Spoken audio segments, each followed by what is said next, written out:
Բայց կիրակի օրը առավոտյան շատ վաղ կանայք գերեզման եկան։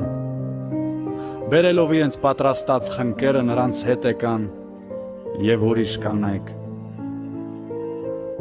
Եվ քարը գերեզմանից գլորած գտան ու ներս մտնելով Տեր Հիսուսի մարմինը չգտան։ Եվ մինչ նրանք զարմացած էին այդ բանի վրա, ահա լուսավոր զգեստներով երկու մարդիկ հասան նրանց մոտ։ Եվ երբ կանայք զարուրեցին ու իրենց երեսները գետին խոնարեցրին, մարդիկ ասացին. «Ողջույն ինչու եք մեռելների մեջ փնտրում։ Այստեղ չէ, այլ հարություն առավ։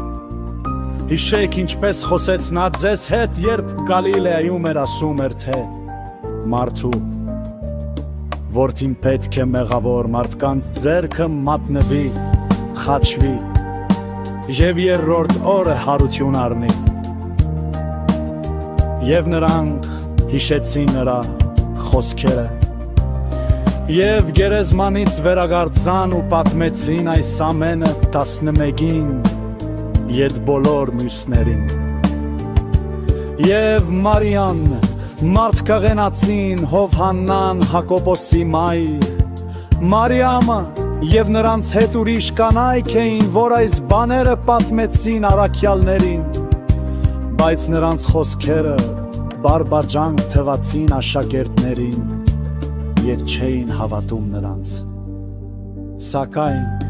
Պետրոսը վեր կաչավ, ետ վազեց դեպի գերեզման, նայեց ու տեսավ, որ միայն պատանքը կար,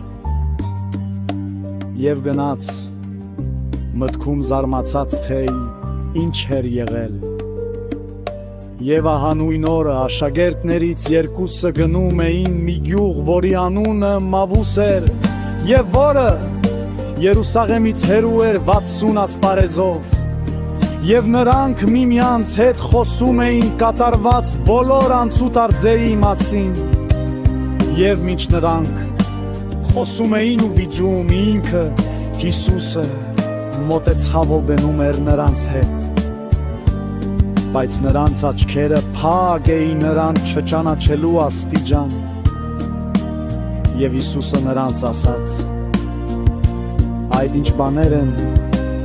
որոնց համար քայլելիս վիճում եք միմյանց հետ և տարթմած եք»։ Նրանցից մեկը, որի անունը Կղեոպաս էր,